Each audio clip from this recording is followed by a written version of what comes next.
Hey guys, it's Shell the Spiritual Warrior, and we are on our last day of my bad, y'all. We are on our last day of observing the mind. So, last topic, examining your thoughts. Incredibly important. You cannot be an observer of your mind unless you are an examiner of your thoughts. What does it mean to be an examiner of your thoughts? Don't just assume that the things that you're thinking make sense. Don't just assume that the things that you're thinking is a reflection of who you are. Truly who you are. Not the mask, because we already talked about the mask, but the thoughts that you're thinking are a true reflection of who you are. They're not always. Sometimes they are, but they're not always. Examining your thoughts makes you a true observer of your mind. What are you thinking? Pay attention when you're overthinking. Pay attention to when you're having obsessive thoughts. The loop in your head. I keep thinking that. What does that mean? What made me think that? What does that mean? Stay curious. Stay curious about your thoughts. Stay curious about the whole process. Curiosity helps. Instead of judging, be curious. Why did I think that? Next question. Was it helpful or unhelpful? Now here is the other part. Some things that are helpful to your mask are incredibly unhelpful to you. And it takes time, quiet, meditation, which is alignment. Some people say prayer. It takes that time to figure out the difference between the mask and you. It does. It's a process. Not all your thoughts are helpsul to who you really are. Some things are just helpful to your mask. And once you realize who you are separate from who you think you are or who you want others to think you are, you start to realize how many of your thoughts actually support the mask or support your anxiety or support your need to be something other than who you are. You learn that from observing your thoughts. You change that through observing your thoughts. You can't change something you're not aware exists.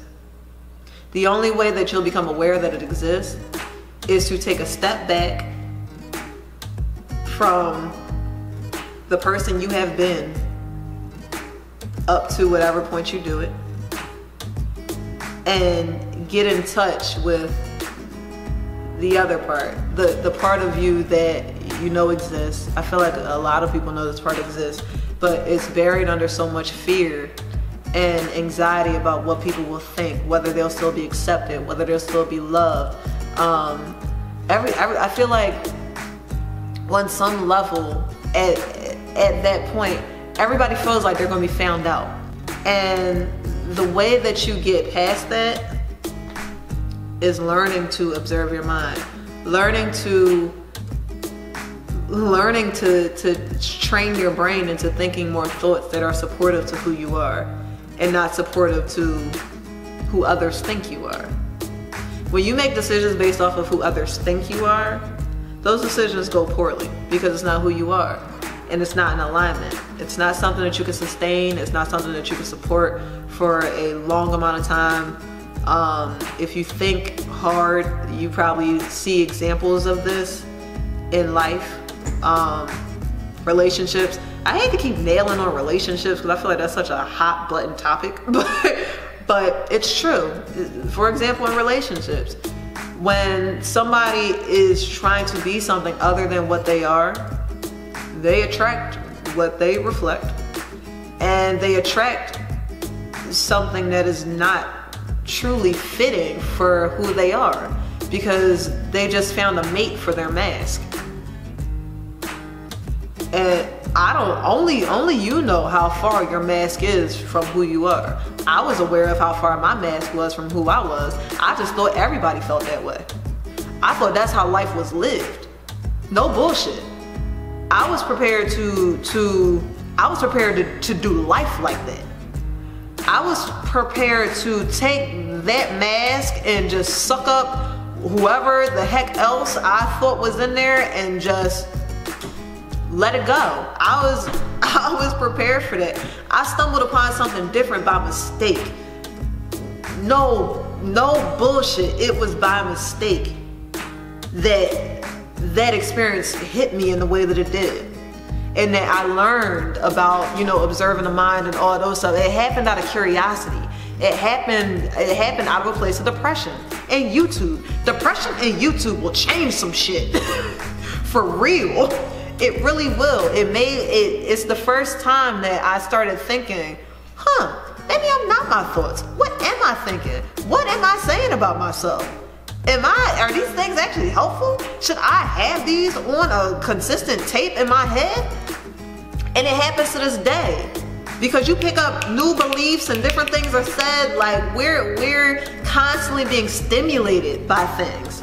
So thoughts come, whether they're helpful or unhelpful. But guess what? When you're an observer of your mind and you have a crazy ass thought, you go, that was a crazy thought. And you let it go.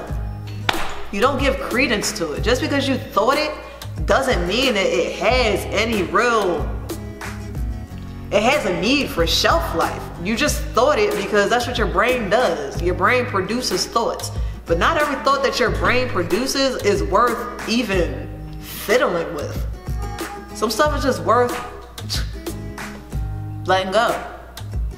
But the only way to get to that point is really examining your thoughts and taking that step back and separating from it and realizing that examining your thoughts is even a thing. That's a big part of it. Awareness. Awareness of your mind. Awareness of who you are. Awareness of your feelings. Awareness is huge. Be aware. Know where you are on the map. I am here. It's the biggest thing. Because if you aren't aware, you're going aimlessly. And I know, I've been there. Like I said, I was committed to never being me. I was committed to it. I was prepared to get married to it and everything. Because I thought that's what everybody was doing. I thought I was crazy for trying to do something different. I felt crazy. Look, when I went through, I'll put up the video of the story of the spiritual warrior, but when I went through those series of events and I decided to put on my spiritual warrior hat, people thought I was out of my mind. What? Spiritual warrior? What does that even mean? I was supported. Look, I got people in my corner who will ride with me despite what the hell is going on. They like, shoot, we love you. I don't care. So, and God bless those people. Quite honestly, I feel the same way about them. If it ain't hurting you, then shoot, I want to see where it goes. Let's see. But a lot of other people and the thoughts that I had, the different conversations I would have, when I got deeper into how I really thought and how I really felt, it made people uncomfortable. It definitely made people uncomfortable. And understand going through this process is going to make people uncomfortable. Because we are always the reflection of each other. We can actually only see ourselves in other people. Which is why we're so easily triggered by other people.